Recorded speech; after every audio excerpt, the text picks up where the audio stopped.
Bakıda bu mənzillərin kütləvi bahalaşma dövrü bitir. Qiymətlər necə dəyişəcək?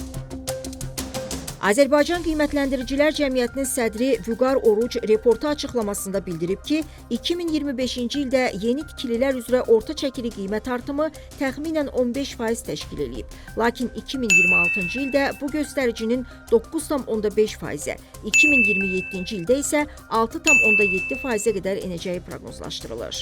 Ekspertin proqnozlarına görə 2027-ci ildə bazarda sabitləşmə prosesi daha da güclənəcək və Bakı üzrə orta qiymət artımı 6,7% təşkil edəcək. Vüqar Orucun sözlərinə görə bazar artıq kütləvi bahalaşma mərhələsindən çıxaraq selektiv artım mərhələsinə keçir. Artıq qiymətlər əvvəlki illərdəki kimi sıçrayışlı şəkildə artmayacaq. Bazar daha balanslı və proqnozlaşdırılan olacaq deyə ekspert əlavə edib.